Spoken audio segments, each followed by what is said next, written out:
여러분, 지금 화면에 보이는 이 밝고 따뜻한 밤 풍경. 한밤중인데 이상하게 어둡지 않죠? 이 그림은 바로 반고흐의 밤의 카페 테라스. 도대체 이 그림엔 어떤 비밀이 숨겨져 있을까요? 지금부터 그 신비로운 빛의 이야기를 따라가 보겠습니다. 왜 고흐는 밤을 사랑했을까? 1888년 고흐는 새로운 영감을 찾아 프랑스 남부 아르로 내려옵니다. 그곳에서 그는 밤의 색을 그리고 싶다고 말합니다. 당시 화가들은 보통 어두운 밤을 검정색으로 칠했어요. 하지만 고흐는 생각했습니다. 밤에도 색은 존재한다. 밤의 카페 테라스는 그의 최초의 야간 풍경 실험작이자 뒤에 그려질 별이 빛나는 밤의 시작점이기도 합니다. 빛과 어둠의 역전. 이 작품을 보면 까맣게 칠한 영역이 단 한 군데도 없으며 빛과 어둠의 역할이 완전히 뒤바뀌어 있어요. 카페는 태양처럼 밝다. 노란과 오렌지빛이 폭발하듯 화면을 지배합니다. 고흐가 사랑한 황색의 광이죠. 하늘은 오히려 차분하다. 짙은 남색, 울트라마린, 보라색. 밤의 공기를 표현한 색들이지만 그렇다고 무겁거나 우울하지 않습니다. 그림 전체가 빛을 내는 밤으로 보이는 이유? 바로 색의 대비 때문입니다.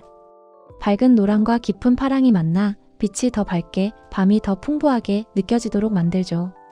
고흐는 실제 조명을 그린 게 아니라 색 자체가 빛이 되도록 만들었습니다.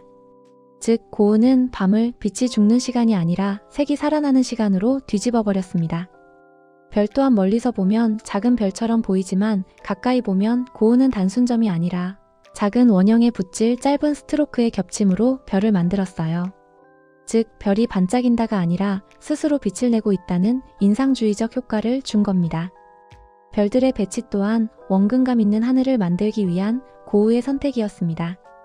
흥미로운 건 천문학자들이 분석했을 때 1888년 9월 아르레 밤하늘과 별의 배열이 실제와 매우 가깝다는 점. 고흐는 별자리, 하늘의 구조, 별의 밝기를 꽤 정확하게 관찰하고 기록한 화가였습니다. 고흐는 정말 이 자리에서 그렸을까? 네. 고흐는 정말 이 카페 앞거리에서 이제를 세우고 밤새 그렸습니다. 그는 편지에서 말합니다. 가스등 아래서 직접 밤의 색을 보는 것이 필요했다. 당시에 야광 페인트도 없고 전기도 없던 시절. 고흐는 촛불에 유색 유리를 씌워 붓질을 했다는 이야기도 전해지죠. 놀라운 건 이 테라스가 지금도 있는 실제 장소라는 것. 아르레 가면 그림 속 분위기를 거의 그대로 느낄 수 있어 전 세계 여행객들이 가장 많이 찾는 고흐 성지가 되었습니다. 이 그림 속 인물들은 누구일까? 밤의 카페 테라스에는 총 17명이 등장합니다.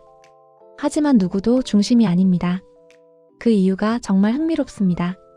고흐는 인간을 그릴 때에도 특정 인물보다 공간의 감정을 중요하게 여겼어요. 흰색 앞치마를 한 남자가 카페 앞에서 손님을 서빙하고 있습니다. 밝은 노란빛 전등 아래에서 가장 선명하게 보이는 인물로 그림 속에서 따뜻함과 환대를 상징하고 있습니다. 그의 주위에는 여러 명의 손님 무리가 모여 앉아 대화하는 모습을 그렸습니다.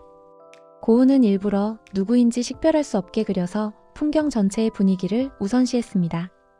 오른쪽 거리에 연인 혹은 부부처럼 보이는 두 사람은 그림의 생활감과 도시의 리듬을 더해줍니다.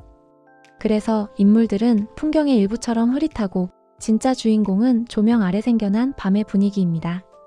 그 외에도 고흐가 숨겨놓은 장치들이 있습니다. 당시로서는 새로운 기술이던 가스등 혹은 전등 불빛을 강조하기 위해 노란색, 오렌지색을 강렬하게 사용했습니다. 노란 조명 아래에서 따뜻하게 빛나는 테라스 바닥은 직선으로 뻗은 타일 라인이 원근을 극대화합니다. 관객의 시선을 카페에서 거리 그리고 하늘로 자연스럽게 이끌어줍니다. 왼쪽 건물의 깊은 그림자는 밝은 카페와 대조되는 어둠 속에서도 빛나는 장소라는 의미를 부각했습니다. 숨은 십자가와 종교적 구도. 카페 입구에 밝은 노란 공간과 그 앞에 서 있는 웨이터, 양쪽에 나누어 앉은 사람들은 레오나르도 다빈치의 최후의 만찬 구도와 유사합니다. 고흐는 최후의 만찬을 의도했다고 말한 적은 없지만 어릴 때부터 성경을 공부했고 목사가 되길 꿈꾸기도 했던 사람입니다. 그래서 이 종교적 구도는 고흐의 무의식이 자연스럽게 드러났다는 해석을 하기도 합니다. 의도적일까? 우연일까?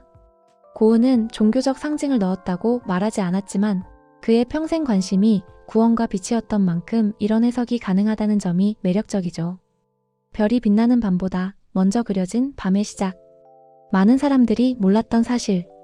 밤의 카페 테라스는 별이 빛나는 밤보다 9개월이나 먼저 그려졌습니다.